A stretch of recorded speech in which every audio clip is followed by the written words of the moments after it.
बहनों और भाइयों, आज अनेकों काम शुरू हुए हैं, लेकिन सबसे महत्वपूर्ण काम है मेरी बहनों, पूरे देश में वो बहनें, वो भाई जो कच्चे मकानों में रहते हैं, जिनके नाम ही सूची में नहीं थे, कच्चा घर था।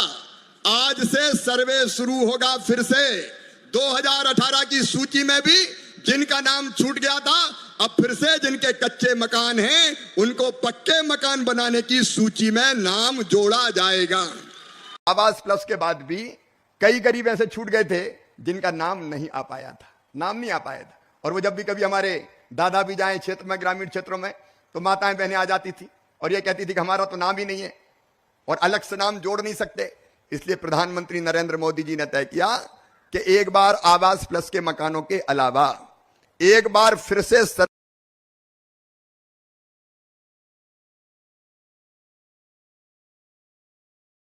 किया जाएगा, और उस सर्वे में जितने नाम छूट गए गरीबों के जिनके आवास प्लस में नहीं थे, उन सबके नाम प्रधानमंत्री आवास योजना में जोड़े जाएंगे, ताकि कोई गरीब ना रहे बिना मकान के। और उसमें भी देवेंद्र जी 3 बदल हमने किए हैं। कई लोगों ने बताया कि पहले अपात्रता की श्रेणी में अगर किसी के पास टेलीफोन हो या 2 व्हीलर हो तो मकान पीएम आवास योजना की योजना में वो अपात्र हो जाता था कि इनको नहीं दिया जा सकता क्योंकि इनके पास तो 2 व्हीलर है। अब 2 व्हीलर तो आजकल सभी के पास है, कोई बिना टू व्हीलर के रह सकता है क्या? आमतौर पर सबके पास 2 व्हीलर है, और वैसे में अगर कट गए तो कई के नाम कट जाएंगे। और इसलिए यह तय किया है कि जिनके पास 2 व्हीलर और टेलीफोन होगा उनको भी प्रधानमंत्री आवास योजना के मकान दिए जाएंगे। लेकिन जिनके नाम छूट गए वो भी चिंता मत करना, कोई नया सर्वे करवा रहा हूं, हो रहा कि नहीं हो रहा बताओ? अरे सर्वे हो रहा कि नहीं? सर्वे हो रहा है, और नए सर्वे में 3-4 चीजें मैंने बदल दी है। पिछली बार गड़बड़ हो गई।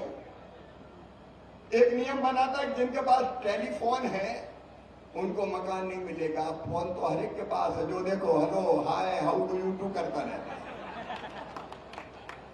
बहनों के पास भी है, भाइयों के पास भी, भांजियों के पास भी फोन। और अब तय कर दिया है, पहले लैंडलाइन के कारण कुछ गांव के नाम कट गए, अब इस सर्वे में सबके नाम जोड़े जा रहे हैं, कोई को छोड़ना मत भैया, सबके नाम जोड़े जा रहे हैं। 31 मार्च तक हो रहा है, वैसे तो तेजी से चल रहा है, मुझे पूरा विश्वास है, लेकिन कार्यकर्ता साथी बैठे हुए हैं। आप भी चिंता कर लो, अगर कोई छूट गया हो तो नाम जरूर जुड़वा दो। इससे बड़ा पुण्य का काम कोई दूसरा थोड़ी है। रोटी, कपड़ा, मकान, ये बुनियादी जरूरत है, और ये बचे हुए नाम अभी सर्वे में जोड़ दिए जाएंगे, और आपके आशीर्वाद से प्रधानमंत्री जी के नेतृत्व में बचे हुए लोगों को भी मकान दिए जाएंगे। क्या है हमने, अधिकारी गण भी इसको ध्यान से सुन लें। अब मकान का, आवास का जो सर्वे होगा, सर्वेयर तो करेंगे ही, अधिकारी तो करेंगे ही, लेकिन हमने एक ऐप बनाया है, चाहे तो जिनका मकान कच्चा है वो खुद भी सर्वे कर सकते हैं। सेल्फ सर्वे मतलब खुद ही सर्वे करो। अगर खुद सर्वे करेंगे तो कोई का नाम छूटेगा ही नहीं। और सर्वे कैसे होगा? वो सेल्फ सर्वे, स्व सर्वेक्षण। वो सर्वे ऐसा होगा, उसके लिए आपको जरूरत है आधार नंबर की। हर एक के पास आधार नंबर है? जोर से बोलो, है? तो आपके मोबाइल पे आपके पास आधार नंबर है तो आप लॉगिन कर सकेंगे, और अपने चेहरे की पहचान के लिए, ऑथेंटिकेशन के लिए उसी मोबाइल से फोटो खींचिए, अपने आप ऐप में डलेगा, और फिर ऐप में फार्म आएगा। उस फार्म में ये कॉलम होंगे कि 15,000 से ज्यादा आमदनी तो नहीं है, पात्रता की सूची की, आप उसको भर दो, सर्वे की सूची में अपने आप नाम जुड़ जाएगा। आपकी टीम एक बार फिजिकली परीक्षण कर लेगी कि इसमें कोई ने झूठ तो नहीं लिखा, और वो परीक्षण करके उन नामों को स्वीकार कर लिया जाएगा। समझ गए कि नहीं मेरी बात? अरे समझ गए कि और समझाऊं? आधार नंबर लीजिए, लॉगिन कीजिए, अपना फोटो खींचिए, ऐप में मोबाइल से डाल दीजिए, आपका नाम सर्वे की सूची में आ जाएगा। इसका फायदा यह होगा कि कोई किसी को छोड़ ही नहीं पाएगा, क्योंकि खुद ही सर्वे करने वाले कैसे छूट। नमस्कार जय हिंद साथियों, जैसा कि आप समस्त माताएं बहनें काफी अच्छे से जानती हैं कि प्रधानमंत्री आवास योजना के अंतर्गत धनराशि ट्रांसफर की जा चुकी है और बाकी के जो मकानों की स्वीकृति रह गए थे उन मकानों को स्वीकृत करके उनकी भी धनराशि ट्रांसफर कर दी गई है।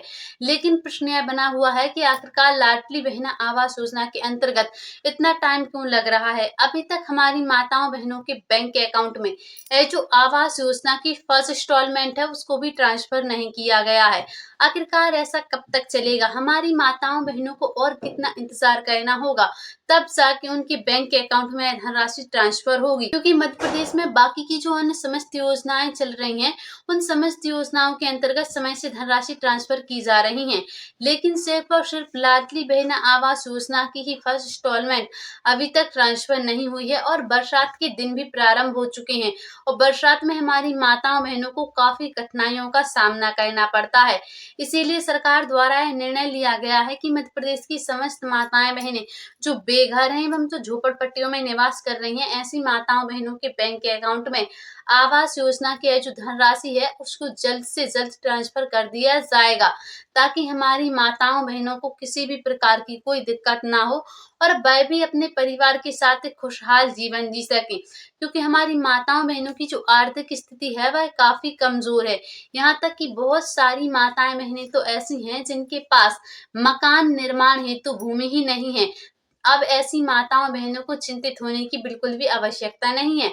हमारे पूर्व मुख्यमंत्री शिवराज सिंह चौहान जी एवं हमारे डॉक्टर मोहन यादव जी द्वारा यह निर्णय लिया गया है कि मध्य प्रदेश की वह माताएं बहनें जिनके पास मकान निर्माण हेतु भूमि नहीं है, ऐसी माताओं बहनों को 2 कमरों वाला पक्का मकान उपलब्ध कराने हेतु धनराशि तो दी ही जा रही है, बल्कि इसी के साथ साथ जिनके पास मकान हेतु भूमि नहीं है उन्हें 2 कमरों की भूमि भी दी जा रही है। लेकिन उसके लिए हमारी माताओं बहनों के जो डॉक्यूमेंट्स हैं वह अपडेट होने चाहिए एवं उनमें किसी भी प्रकार की कोई गड़बड़ी नहीं होनी चाहिए। जैसे कि आपके आधार कार्ड और आपकी समग्र आईडी और बाकी की जो अन्य समस्त डॉक्यूमेंट्स हैं उनमें आपका नाम एक समान होना चाहिए। आपके परिवार में से कोई सदस्य सरकारी नौकरी ना करता हो, आपकी वार्षिक आय कम हो एवं वह माताएं बहनें जो झोपड़पट्टियों में निवास कर रही हैं उन्हें ही इस योजनाओं का लाभ दिया जाएगा, ना कि ऐसी माताएं बहनें जो पहले प्रधानमंत्री आवास योजना के अंतर्गत लाभ ले चुकी हैं। जिन माताओं बहनों को प्रधानमंत्री आवास योजना के अंतर्गत लाभ मिल चुका है, अब उन माताओं बहनों को लाडली बहना आवास योजना के अंतर्गत लाभ नहीं दिया जाएगा।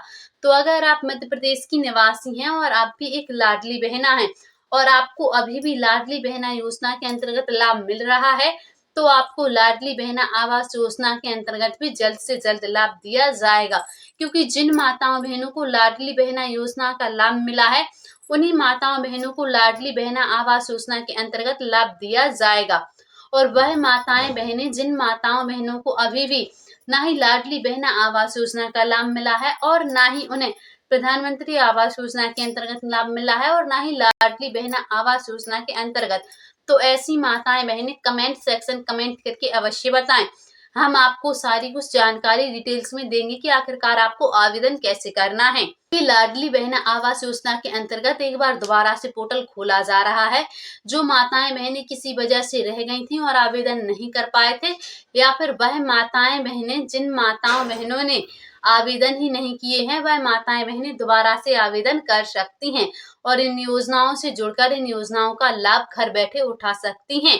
तो लाडली बहना आवास योजनाओं से जुड़ी समस्त जानकारियों को सबसे पहले देखने के लिए आप पीके न्यूज चैनल को सब्सक्राइब करके अवश्य रखें। मिलते हैं फिर से किसी अगली सटीक जानकारी के साथ। अभी के लिए जय हिंद, जय भारत।